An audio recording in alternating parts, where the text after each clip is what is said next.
Szóval én tulajdonképpen teljesen nulláról indultam, amikor szóval ezeket a informel dolgokat csináltam, és szóval meg kell mondani, hogy hallatlanul magányos voltam ezekkel a kísérleteimmel. 1963-ban voltak az első kísérleteim, és azt hiszem, hogy 65-ben már szóval olyan darabokat csináltam, amik megmaradtak, és hát ma több magyarországi múzeumba kerültek, és természetesen az egész informel kísérleteim mögött ott volt a politika, azaz, hogy tulajdonképpen egy tiltott dolgot műveltem Magyarországon, mert ugye hát tudjuk, hogy nem csak nálunk, hanem Csehországban is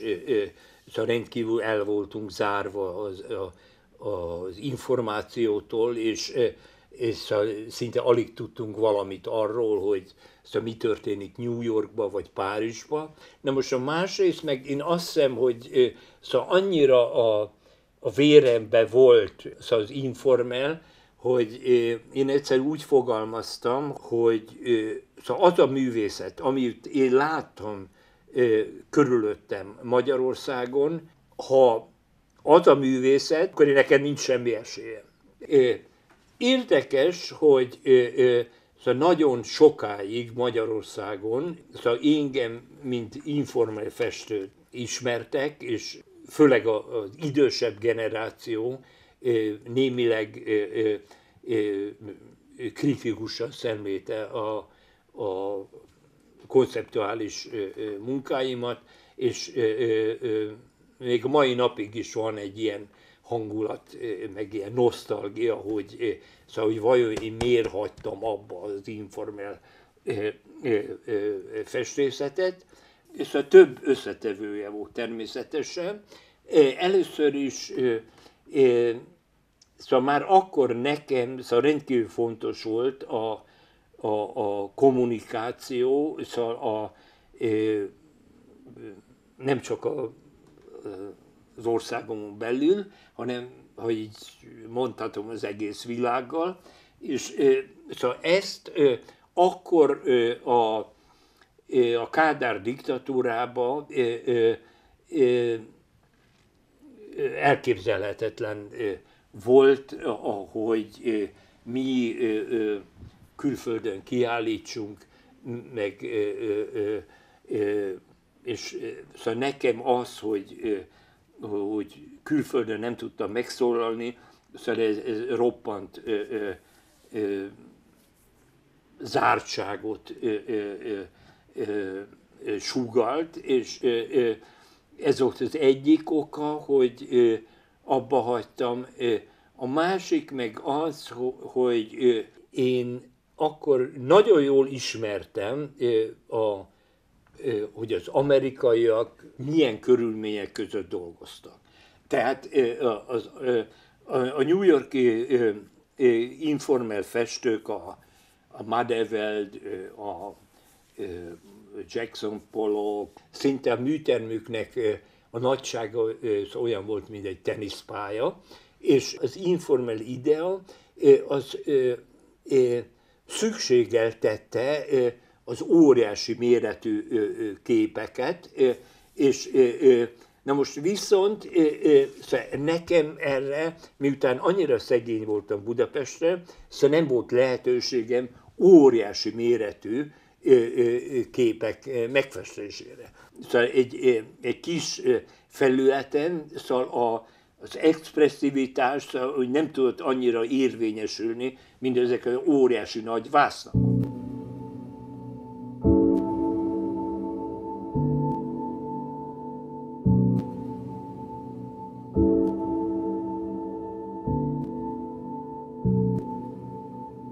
Természetesen nagyon-nagyon keveset hallottam a nyugat-európai konceptuális kísérletekről, de szóval én arra rendkívül hamar reagáltam. És ha így mondhatnám, valahogy szerencsém is volt, hogy 1971-ben kijutottam Párizsba a Biennale de Paris-ra, és ott már 71-ben ki tudtam állítani az első konceptuális darabjaimat. Ezek ilyen zéró kóddal írt levelek, abszurd táviratok, stb. És tulajdonképpen a kommunikáció abszurditásának a szimbólumává vált, és ami akkor egyszer nagyon kifejezte a mi kommunikáció képtelenségünket.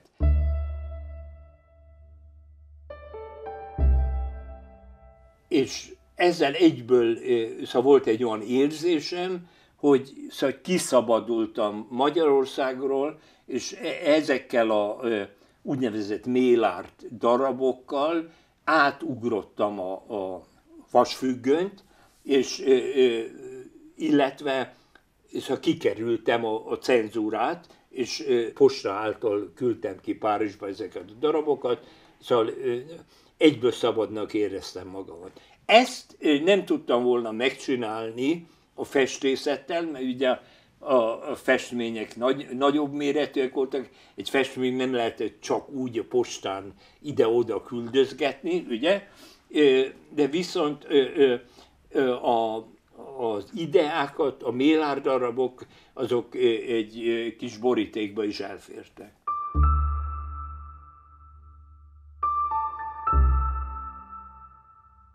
Az 1970-es évekről szeretnék azért egy pár szót szólni. Annak ellenére, hogy egy diktatúrában éltem, meglehetősen jól éreztem magamat Budapesten, kitűnően tudtam dolgozni, egy rendkívül erős kommunikációt tudtam kialakítani a nyugati világgal. Egy feltűnő dolog volt, hogy a postaládám minden nap szinte tele volt nyugatról érkezett levelekkel, információkkal, magazinokkal, sőt könyvekkel. Tehát szóval ez kompenzálta azt, hogy én Budapesten milyen rendkívül izolációba éltem. Mert szerencsére, ha ezt így mondhatom, szerencsére a posta azért annyira nem volt cenzúrázva, mint a sztálinizmus alatt. A postán keresztül nagyon sok, illetve számos kiállítást tudtam realizálni nyugaton, de nem csak nyugaton, hanem keleten is. Például Lengyelországban 2 egyéni kiállításom volt a 70-es években, egyik Wroclawban, a másik Lodzba, Vucsba, és például a lengyelekkel szóval rendkívül erős kapcsolatom volt, és a csehekkel is, mert szóval nagyon intenzív levelezésben voltam a Jirzsivalókkal, a Kocmannal, a prágai Stemberával, és például Brünnbe meg is látogattam a Kocmanékat. És ez mind ezeket a mozgásokat, hogy én külfölddel így tudtam kommunikálni, ezt kizárólag a postának köszönhettem. Szóval ezért hangsúlyozom, hogy a postának a fontosságát, és itt térek rá arra, hogy szinte mondhatnám a postán segítségével kerültem Jeruzsálembe, az Izrael Múzeumba, de viszont a jeruzsálemi kiállításomat nem mertem bízni a Magyar Postára, hogy egy koffer anyaggal leutaztam Belgrádba, és Belgrádba adtam föl az egész kiállításnak az anyagát, ami rendben meg is érkezett. És a 70-es évek végére kicsit elfáradtam, hogy úgy mondjam, de viszont szinte egy csoda oldotta meg ezt az izolációt, hogy kaptam egy ösztöndíjat Nyugat-Berlinbe, hangsúlyozom a nyugat szót, de Nyugat-Berlinben az úgynevezett DAD stipendiumot, és mikor erről értesültem, nem sokára, hogy úgy mondjam, az örömöm teljesen elszállt, mert végül kiderült, hogy ettől nem olyan egyszerű ezzel az ösztöndíjjal az országot elhagyni. A magyar belügyminisztérium, amikor már 5-ször vagy 6-szor elutasította a kiutási kérelmemet, ezzel a szövegekkel, hogy úgy mondjam, jelentek meg ilyen tiltakozó cikkek a nagyon ismert Neue Zürcher Zeitungba, a párizsi Le Monde-ba. A Neue Zürcher Zeitungról ebből az időből épp a falamon lóg egy ilyen kis cikk, és megérkezésem után rá pár hónapra kiállítottak ma már mondható a legendás világhírű René Bloch galériába, és szóval én voltam az utolsó előtti a René Bloch galériába, meg utána jött a Joseph Beuys, és ezzel a René Bloch be is fejezte a több mint 15 éves galériai működését. És a berlini stipendium lejárta után természetesen döntenem kellett, hogy visszamenjek-e Magyarországra, vagy emigráljak. A kis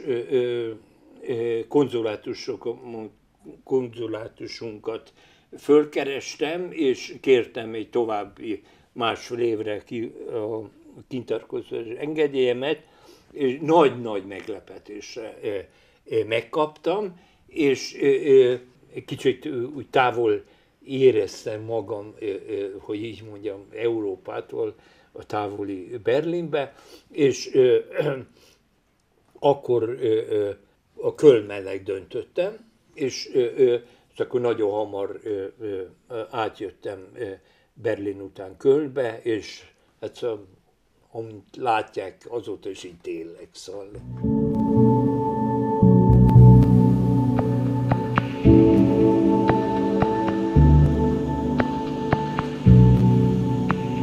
Hát az emigráció évei alatt számos fontos képzőművésszel találkoztam.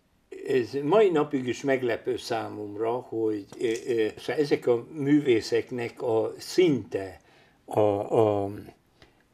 szinte valamennyiük a Fluxus csoportból került ki, és mert tulajdonképpen én soha nem mondtam par excellence magamat egy Fluxus művésznek.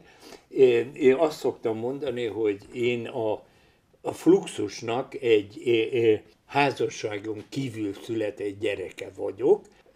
Talán a legintenzívebb kapcsolatom volt a Benvautier-vel, egy időben voltam a DAD ösztöndíjon, és hát így a Bennel szinte majdnem minden nap találkoztam.